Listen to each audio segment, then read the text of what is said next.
Hi and welcome to the 72nd Hammer tutorial. The intro is back, as you can tell. And today I'm going to show you guys how to make the displacement cave that I have in this map here. It's kind of a nice little cave made by support beams. I'm not going to show you how to make the support beams, as they're just brush with made out of funk detail. But I want to show you how to actually construct the displacement work, and I'll show you how to make it seamlessly flow out into a canyon like I have here. So let's go ahead and get started here. I just have everything vis-leaved off, so I don't see the crap that I don't need to see, and as you can tell from my 2D views, it's very clean.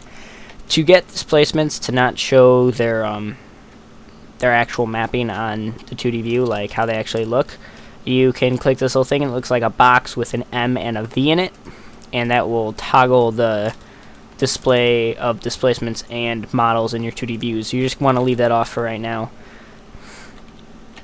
So I'm going to show you how to create this really quick. The first thing you want is your node draw. It's just a habit to be in. It doesn't really matter for this though.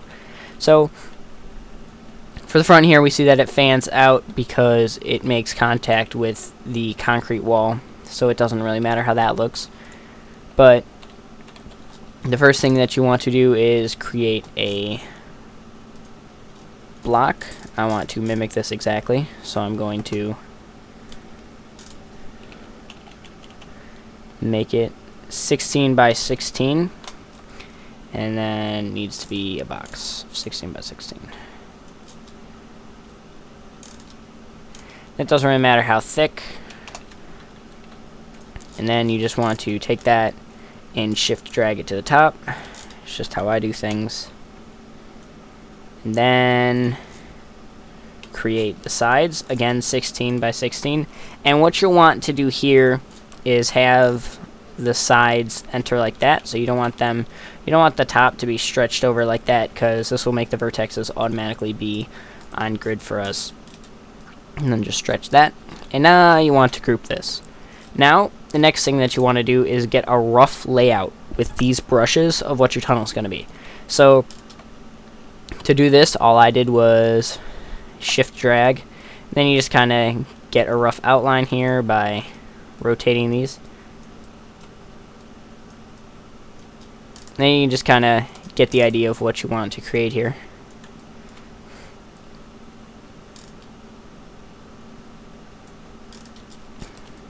And keep going. And it doesn't matter if they overlap, because we're going to manipulate all this in a little bit anyways. Okay. Now we have what our rough view of the displacement will look like. Now you just want to select all of the displacements and hit the vertex tool. And you'll get a whole bunch of yellow and white boxes. To clear this up a little bit, just click it again and it'll toggle the display of the yellow and white boxes. We only want the white ones, not to be racist. Now you just want to make a box over each vertex point and stretch it forward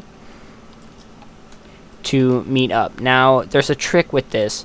You don't want to stretch it automatically to meet everything. Like, you need the vertex points need to meet up. So you want to make sure that you keep them on grid, and you want to go about halfway with each one. If you don't quite understand what that means, I'll show you right here. I don't just want to stretch this displacement to be right here. I want them to go about halfway. So I'll move this one down to about there, and this one down to about right there. And then I'll move these back. So each displacement is, each brush is getting stretched about halfway, so one brush isn't getting stretched to the extreme.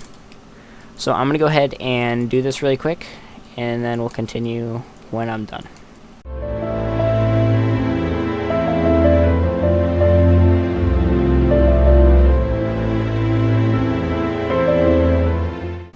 Okay, so now I'm completed with this, and the next thing you want to do is select your face edit sheet and fly through the inside of your cave while holding control and selecting just the inside faces of every brush. Then once every inside face is selected, you just want to make sure you had them all. Then go to the Displacement tab, click Create, and OK. Power 3 is that power is perfectly fine to use for this. You don't want too high detail. You could even go down to 2 if you want. Depends on how blocky of a cave you want. Now you don't want to be thinking of how this is going to look just yet. We could even be doing this in flat, but that's just all white and ugly. So the next thing that you want to do is plot out how you want it to appear in the rest of your map. So like mine is, we have the tunnel and then it comes out into this canyon here and it lines up perfectly. So what you want to do for this now is create some cave walls, and you just want to make sure everything is on grid.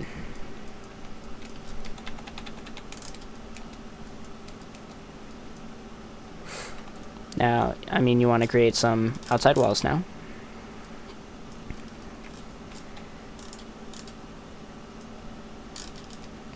And this is where it can get kind of tricky, because all the vertexes need to line up perfectly.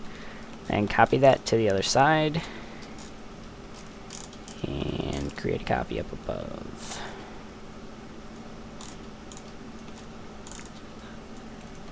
Okay, so now to get these displacements to line up perfectly, all you have to do is select the face edit sheet. And you don't want to create a displacement out of these yet. You actually want to make these line up first. So you just want to select the first row. Now you want to grab this vertex point and move it back so it's forming a 45-degree angle. Then grab this vertex point, the one on the wall, move it down, move it over, then do the same on the other side. There we go, and move that and put all these back on track. Okay, click OK there. Now you just got to do the same with the top, which this is just the only difficult part about displacements, is they're kind of tricky to get all lined up.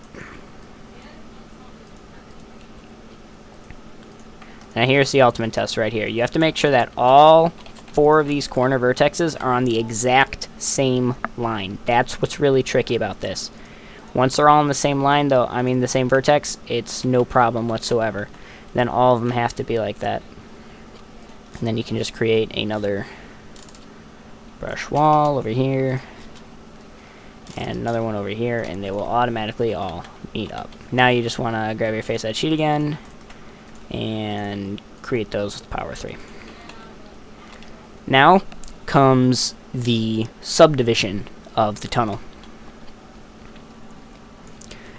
What subdivide does is it takes it and it makes it perfectly round. It subdivides it. Once you learn how it works, you'll begin to understand it.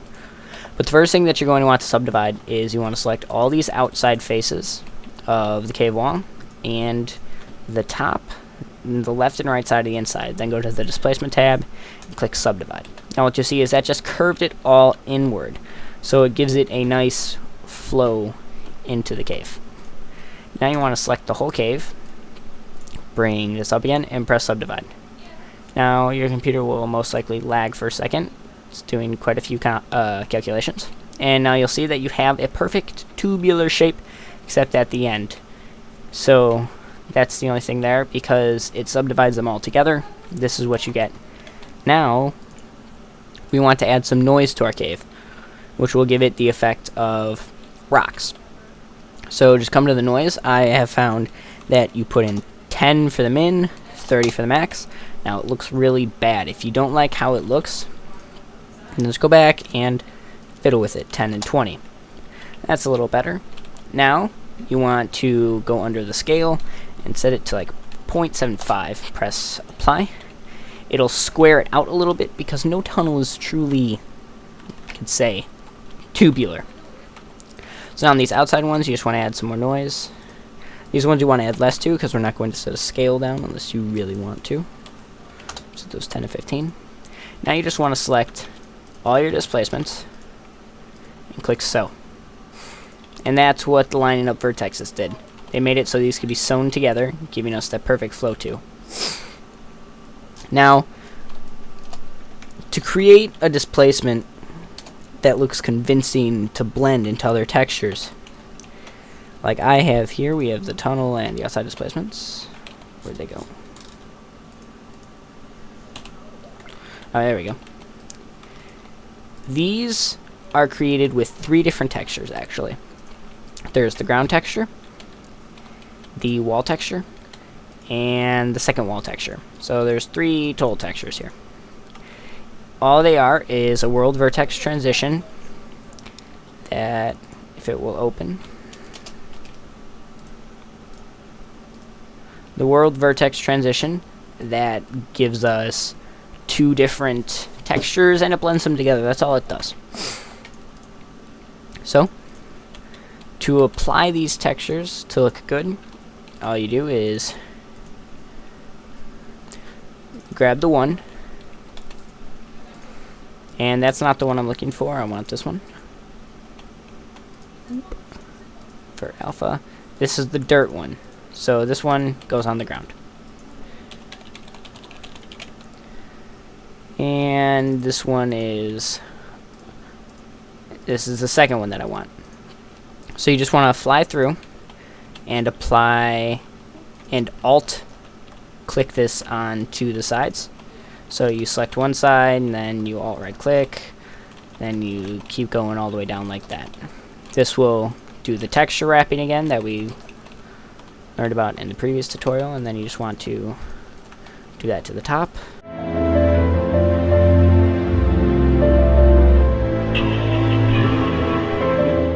Then you want to take the grass texture, fly all the way down the sides, all the way down the middle.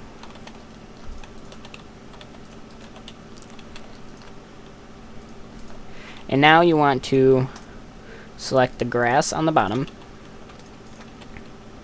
and we're going to apply the blend effect to it onto the corners to make it look like it belongs, and will transition nicely into a second, oh my god, into the cliff. Because they both have the same blend texture, they are able to look like it has 3 blends almost. So you just want to go to Paint Alpha, and I like to use 2, set this to about 125, and then just fly across sides. You just want to do this all the way down, and you'll see that it does a nice little transition into the side. Now you want to grab the cave wall side, go to Paint Alpha again, and you just fly down the sides of that at the bottom. Don't go up too high. Then you'll see that it looks like the dirt blends right into it. So it's using almost 3 textures, it seems. So, I hope this tutorial helped you on creating a cave that goes into a wall on the outside world. Thanks for watching, and don't forget to subscribe.